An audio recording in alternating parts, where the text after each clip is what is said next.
Welcome back. आप सभी का एक बार फिर से स्वागत। लास्ट वाली वीडियो की हम बात करें तो 10th क्लास के वीडियो में हमने आपको बताया था सिंबल्स के बारे में। ठीक है, सिंबल्स के बारे में बातचीत कर ली थी, करंट के बारे में हम लोग पढ़ रहे थे और पोटेंशियल डिफरेंस के बारे में देख चुके थे। सिंबल्स के प्रतीक दिखा रखे थे उसमें। ठीक है, उनको क्या क्या नाम देते हैं उन सबको हम लोग स्टडी कर चुके हैं। ठीक है, आज के इस वीडियो में हम लोग देखते हैं कि रेजिस्टेंस के बारे में। ठीक है, तो इलेक्ट्रिक रेजिस्टेंस से आज का टॉपिक स्टार्ट करते हैं। तो इलेक्ट्रिक रेजिस्टेंस क्या होता है भाई? तो इसका प्रतीक चिन्ह तो सभी को पता ही है, लास्ट टाइम हमने जो इंडिकेट किया था इस तरह की लाइन। ठीक है, तो रेजिस्टेंस इस तरीके से दिखाएंगे। इसका सिंबल आपका आर होता है, प्रतीक चिन्ह होता है इसका कैपिटल आर। स्मॉल आर से भी रिप्रेजेंट करते हैं, लेकिन स्मॉल आर से इंटरनल रेजिस्टेंस को दिखाते हैं। और इंटरनल रेजिस्टेंस की कहीं पर भी अगर बात करी जाएगी तो वो सेल के साथ में दिखाया जाएगा भाई। ठीक है, तो सेल के साथ में अगर इस तरीके से शो हो रहा है, इस तरीके से दिखाई दे रहा है, तो ये पूरा सेल होगा। ठीक है, और internal resistance it is denoted by small R. और उसी तरह से बड़ी वाली लाइन प्लस की, छोटी वाली लाइन माइनस की, और यहाँ से जो भी धारा जाएगी वो पूरे सर्किट में जाएगी। और यहाँ पर ये एक्सटर्नल रेजिस्टेंस जिसको हम बाह्य प्रतिरोध कहेंगे और दिखाएंगे इसको कैपिटल आर से।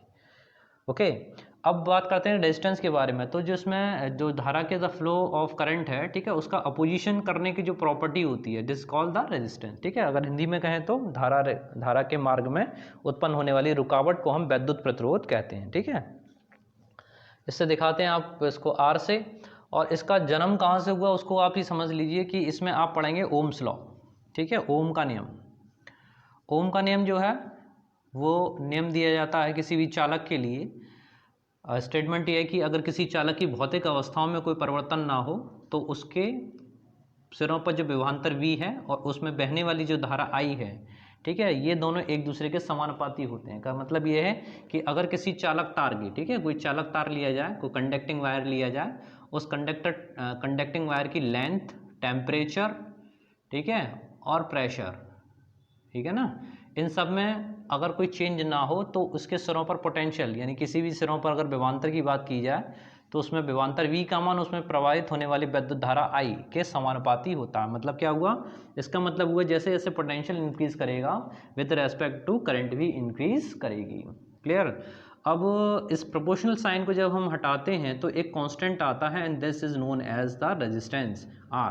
वैसे तो ये R जो है, आप जब इसका 12th में इसका डेरिवेशन दे रखा है उसमें, ठीक है, तो उसमें जब आप भी देखेंगे तो ये R जो है वो बहुत सारे कांस्टेंटों को अपने अंदर छुपाया हुआ है। जैसे कि उसमें आपको लंबाई भी मिलेगी, उसमें अनुगमन वेग यानी ड्रिफ्ट वेलोसिटी भी मिलेगी। तो वो ब्राइट कॉन्सेप्ट में हम लोग 12th में उसको स्टडी करेंगे।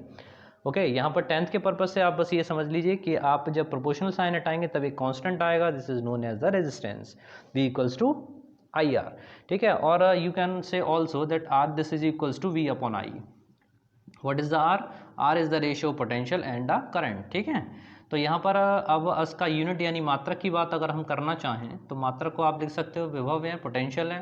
ठीक है, पोटेंशियल का यूनिट क्या बताया था आपको? वोल्ट बताया था।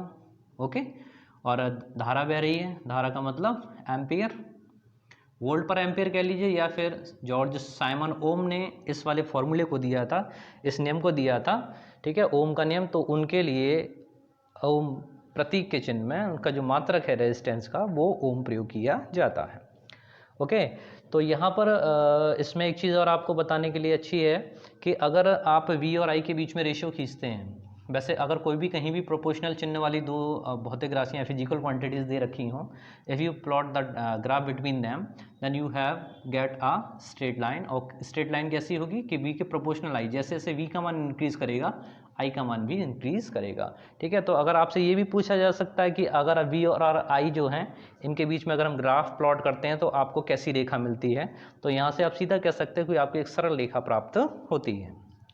ओके, अब ये तो हो गया रेजिस्टेंस। और रेजिस्टेंस का जस्ट अपोजिट यानी इसका reciprocal of the resistance this is called conductivity. ठीक है, चालकता जो कहलाती है वो उसका व्युत्क्रम होती है। मोस्टली इसको दिखाते हैं कैपिटल G से। G is the reciprocal of 1 upon R। ठीक है, तो जब हम ये कहाँ कह रहे हैं कि रेजिस्टेंस का उल्टा जो होता है G यानी चालकता होती है, तो यहाँ पर R का मान V अपॉन I है, तो G का मान अगर आपसे कोई पूछे तो ये क्या हो जाएगा? I अपॉन V हो जाएगा। ठीक है, यानी ये सब चीज़ें उलट जाएंगी, पलट जाएंगी। जो जिस मात्रा की हम लोग बात कर रहे थे, आर का मात्रक वोल्ट पर एम्पियर, चालकता का की मात्रक को अगर पूछता है तो आप कहेंगे एम्पियर प्रति वोल्ट, ठीक है, या एम्पियर अपॉन वोल्ट।